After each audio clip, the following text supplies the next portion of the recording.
This just in, days ago, PlayStation head Jim Ryan leaving Sony next spring. Welcome. It Tastes Different Gaming News. Let's jump into it.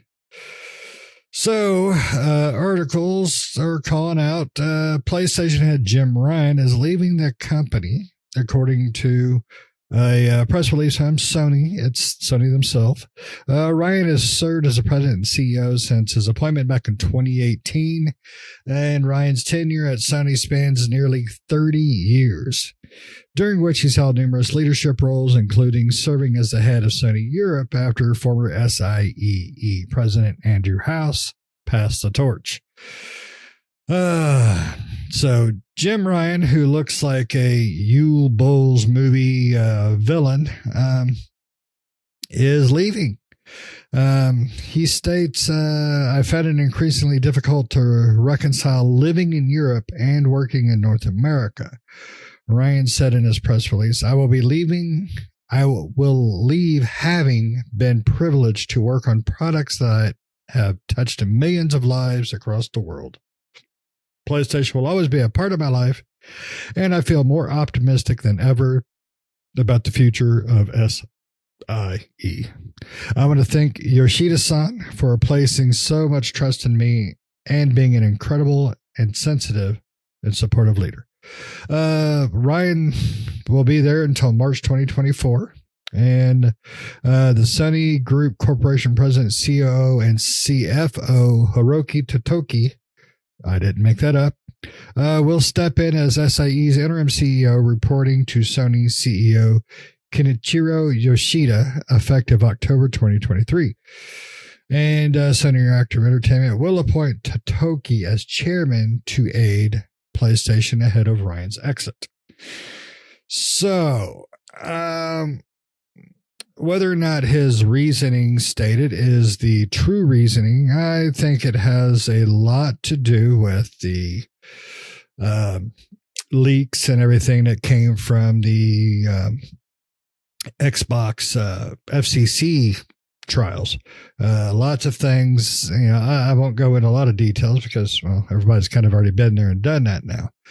But lots of things Jim Ryan has done, in my opinion, and granted this is my opinion, has not been the best for Sony. I think he's led a more greed approach to the Sony market and to the Sony fan base. Sony, I've always said, makes great games and makes great game consoles. They're just a terrible corporation. They have no love for their consumers beyond how much they will pay them. And that's just, like I said, it's just my opinion, but a lot of things point to the fact that Sony has made a lot of bad decisions over the last many years, far as the consumer base. Now, like I said, though, I still love their consoles. I still love their games. I just don't like them as a corporation. I think Jim Ryan was a big problem with the corporation, especially with a lot of the shady things he has pushed, as far as paying outright to keep games from other consoles like Xbox and Nintendo, especially Xbox, because, well, Nintendo plays in their own playground, so they don't really care.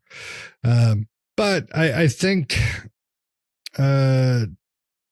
I'm not sure what kind of a replacement we'll have. I don't know if they're going to continue the direction of more for less. Unfortunately, I think that's probably the direction they will go because it has been profitable for them. Sony has one thing that Microsoft does not, a fan base that doesn't really care too much what Sony does as long as they get their first party games. So, Nick, what do you think about Jim Ryan leaving, and what do you think about the future of PlayStation, and how do you think it's going to change? Jim Ryan leaving, it's whatever. Good riddance, I guess, to bad rubbish. But I don't know. I mean, it could be. It's hard to say why he's leaving. it could just be personal things, like he said, or it could be Sony trying to force him out, in a sense. And it could be because even though, like you said, Sony's been very not consumer focused with what they've been doing a lot lately.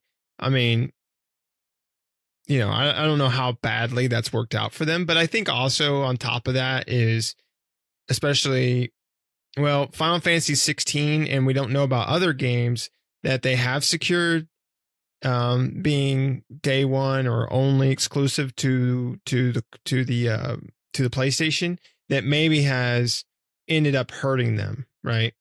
Because Final Fantasy 16, for Square Enix didn't, we talked about this before, didn't do so well for Square Enix as far as what they wanted financially. And, Sony could have seen, and it may not just be Final Fantasy 16, it might be other games that they've, threw out a pretty penny for and didn't really see much of a return on, right? And Final Fantasy 16 might have been the nail in the coffin for them, where they're like, hey, you got to quit doing this. Like, this is hurting us more than it's helping us, right? Because Final Fantasy 16, even though Final Fantasy is a huge name and everybody likes Final Fantasy, well, not everybody, but a lot of people do, it didn't really push, I don't think it pushed what Sony was expecting from getting exclusivity rights for it, right? I don't think it ended up working out in their favor for that game, because it sure as hell didn't work out for Square Enix, as we talked about before. So if it didn't work out for Square Enix, it probably didn't work out for Sony either, because they probably had to pay a pretty penny for that exclusivity rights to that game. And like you said with the FTC stuff, we've seen what Xbox and probably what PlayStation is paying for exclusivity or Game Pass titles for Xbox in that case. And maybe that's just not working out for them. And maybe also you do have those diehard fans that, the Sony ponies, as they say online, that will do no matter, Sony can do no wrong, but Sony has been, just like you said, I love their consoles and the games they make and everything like that, but they are not being very consumer focused, whereas Xbox is. And I think, to the average consumer that doesn't pay attention to that stuff, they don't really know this, that, or the other. But to the people that are in the know and do look at, the gamers and various things like that out there, can see the writing on the wall that Sony's not being very consumer friendly with a lot of their stuff. And that might be trickling down to the consumers. And so what may happen, I don't really know, but Sony might try to pivot to a more consumer focused outlook on things, where they try to be a little bit more consumer focused on stuff. Maybe they're seeing that being as they are today, where they're not very consumer focused, they're focused on, creating products that really don't benefit the consumer all that much, but, they know people will go out and buy. The PlayStation Portal is a good example of one of those things, I think personally, that doesn't really have much of a benefit for an individual. But, you have those people out there that seem to find some sort of benefit to it. I just don't know what that is. I mean, I've heard people talk about it and they give their reasonings, and I'm like, okay, I mean, that's fine. It's a reason, but still, I mean, I don't, $200 to do that. Like, you can do that today. Like, you don't have to spend $200. You probably have a device that can do that right now. You don't have to go out and buy something separate for that. So you're just buying it for the fact of it exists. And Sony, I would have loved for Sony to make an actual portable, right? I mean, handhelds are coming back in they're coming back. We had, the Steam Deck's really kind of revived the handheld market, because then we had a bunch of other companies like Asus and I think Lenovo come out with their own handhelds, and whoever else might come out might end up being like, hey, maybe we should make a handheld too, right? And I think another, the Vita didn't do so well for Sony, but I think the Vita is a great system. And I think another Vita-ish handheld that plays, maybe make it to where it plays games that do come out on the handheld, but also where you can, have expandable storage, or it has enough storage where you can download your PlayStation 5 games onto the handheld, right? And maybe on the handheld they play at a lower resolution or whatever that, you know, or they don't play as good as on that console, but still give that opportunity, right, to where you could do that. And maybe the PlayStation Plus games you could play or stream on there or whatever, download onto the handheld and play, right? There's a lot of opportunities to be more. I mean, that would make me want to go out and buy one and be like, oh yeah, that's cool, you know. But like I said, apparently maybe they've been making a lot of bad choices, and this is just a chance for them to kind of, you know, rearrange the company and kind of try a new approach. Or it could just be that Jim Ryan's done and he wants to move on. So. Yeah, I mean, he has been there for 30 years. And I've said before on different things, I'm not a businessman, but I know both when I see it. I have so much love for video games, and that does affect my opinion in many ways. That's why I think Jim Ryan leaving should be a good thing. He was doing his job. I understand that his job is to make the company money, no matter what the cost. I have a hatred for that type of philosophy, though. I think people come before cash. It's always been, you know, my philosophy. I just people first. I mean, we can't crap on people to make a buck. Unfortunately, that's just the way the world is. But Jim Ryan built the company up more and more. I mean, their profits have exceeded. I mean, Sony is beyond first place in the console market. So it's not that, you know, it's not that he didn't do his job right. I just don't like the direction the company's going. I don't like when they take advantage of the consumers. When I bought my PlayStation, I was just finally happy because I was I was the third one in our group to get their PlayStation because it was a pain in the ass to get. Scalpers were ruining everything for everybody. Don't get me started on them scumbags. But I think Jim Ryan leaving is the opportunity for Sony to go back to, or at least start being a game company again.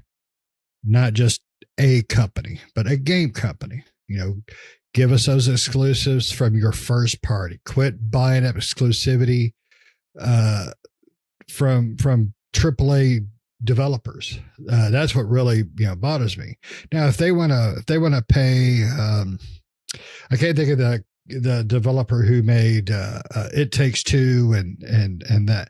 If they want to say, hey, here's some cash, make a game for us exclusively for us, that's a little developer. That's somebody who can use money like that to create magic. Because I mean, we've seen what they can make. They make magic. I love their games.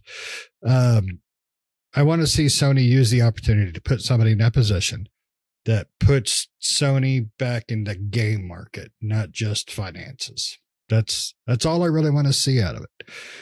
You know, I hope, you know, I wish no ill on the guy. Like I said, I have I have a lot of love and passion for video games, so I want that to stop. I want it to go back to video games, and that's it. So, but hopefully, you know, we're just gonna have to see.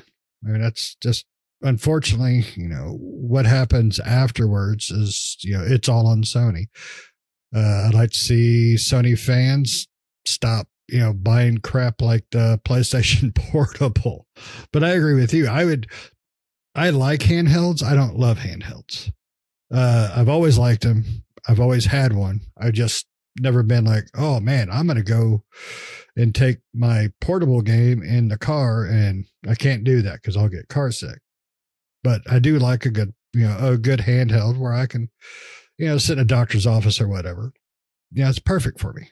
So go back to that. But, you know, people buying things just because it has a brand on it is a big problem. So, but, you know, we're just going to have to see what it is. You know, what happens to Sony afterwards. I don't really care the reason. I want to see just a better future for the gamers.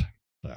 That's just me. I agree. And, hopefully they do more with, be more consumer friendly and Mhm. hopefully they do more with their PlayStation Plus, right? They're raising prices on it, but give us a reason to pay that raised price, right? Yes. Because right now, I do download games occasionally from PlayStation Plus, but when it goes up in price, it's not enough for me to continue with it. But if they started putting, if they did like Game Pass, where they did their exclusive games day and date onto the subscription service, I'd be right back in it. Be like, yeah, hell yeah.